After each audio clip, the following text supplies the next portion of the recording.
കൊടുക്കാൻ ഇതൊക്കെ വറുത്തു കോരുന്നെന്നായിരിക്കും നീ ഇപ്പൊ ചിന്തിക്കുന്നത്. അങ്ങനെ ചിന്തിക്കാനൊന്നുമില്ലല്ലോ. കരുണമോള് വിളിച്ചു പറഞ്ഞു കാണും അവൾക്ക് മുത്തശ്ശി ഉണ്ടാക്കുന്ന പലഹാരം കഴിക്കണോന്ന്.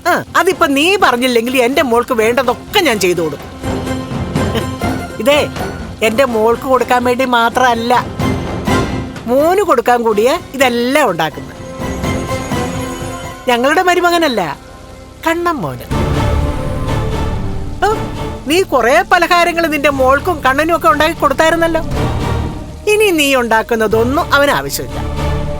നീ ഇനി എന്തുകൊണ്ട് കൊടുത്താലും അവനത് കഴിക്കാനും പോകുന്നില്ല. നിന്റെ മോളെ അവൻ കളഞ്ഞതോടെ ഞങ്ങൾക്ക് അവനോടുള്ള സ്നേഹം കൂടി. ആ സ്നേഹപ്രകടനമാണ് ദേ ഈ രീതിയിലൊക്കെ കാണിക്കാൻ പോകുന്നത്.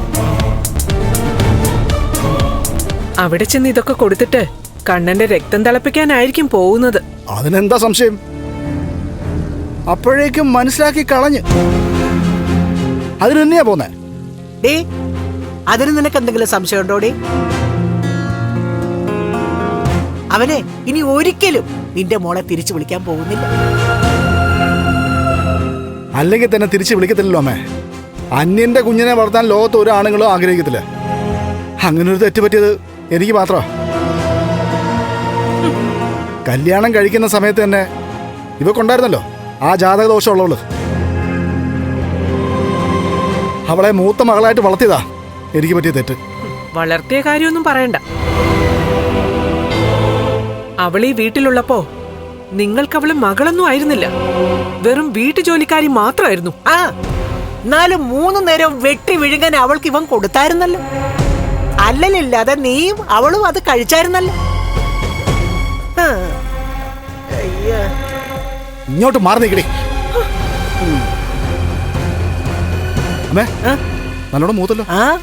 എല്ലാം റെഡിയായോ? എല്ലാം റെഡിയായി. എന്റെ മോനെ, കണ്ണന് മാത്രം കൊടുത്താ പോരല്ലോ. അവിടേക്ക് പോകുമ്പോഴേ നമ്മുടെ മോൾക്ക് ഉണ്ണിക്കുട്ടിനും ഒക്കെ ഇഷ്ടമുള്ളതൊക്കെ ഉണ്ടാക്കി കൊടുക്കണ്ടേ? ഇന്ന് പക്ഷേ നമ്മൾ ശ്രദ്ധിക്കേണ്ടത് കണ്ണന് കൊടുക്കേണ്ട പലഹാരമാണ്. അവനാകെ തേഞ്ഞൊട്ടി നിൽക്കുക അമ്മേ. ഇനി നമ്മൾ പോയി സംസാരിച്ചിട്ട് വേണം അവനെ ഒന്ന് ഉഷാറാക്കി എടുക്കാൻ. എന്താടി, നീ അങ്ങോട്ടൊന്നും പോകുന്നില്ലേ? ഞാനെന്തിനാ അങ്ങോട്ട് പോകുന്നത്? പറഞ്ഞതുപോലെ ഇവൾക്ക് 2 മക്കളാണെങ്കിലും ഇവൾ അംഗീകരിച്ച ഒരു മോളേ ഉള്ളൂ. അവൾ ആ വീട്ടിൽ നിന്ന് പോയി. പിന്നെ ആരെ കാണാൻ ഇവൾ അങ്ങോട്ട് പോകുന്നത്? മോളെ അടുപ്പിലിരിക്കുന്നത് അത് മോന്തയ്ക്ക് വീഴാതെ ഒന്ന് പോകാൻ നോക്ക്. ഞാൻ റെഡിയാ. പെട്ടെന്ന് തന്നെ ഈ പലഹാരമൊക്കെ കവറിലാക്കിയിട്ട് നമുക്കങ്ങ് പോവാം. ആയിക്കോട്ടെ.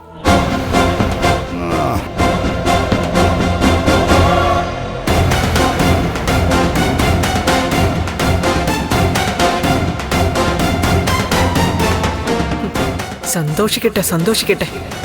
ഇങ്ങനെ എത്ര തവണ സന്തോഷിച്ചതാ. അതിന്റെയൊക്കെ അവസാനം അമ്മയും മോനും മാറിയിരുന്ന് കരഞ്ഞിട്ടുണ്ട്. ഇതും അതുപോലെ തന്നെയാ. എന്തോടെ ആലോചിക്കുന്നത്? എങ്ങനെ മോളെയും മരുമോനെയും തമ്മിൽ ഒന്നിപ്പിക്കാന്നാണോ? എടി, മറ്റെന്തു പ്രശ്നത്തിന്റെ പേരിലും അവര് പിരിഞ്ഞിരുന്നെങ്കിൽ കുഴപ്പമില്ലായിരുന്നു. ഇവിടെ പ്രതിയെ അവളുടെ വയറ്റിൽ കിടക്കുന്ന കുഞ്ഞാ.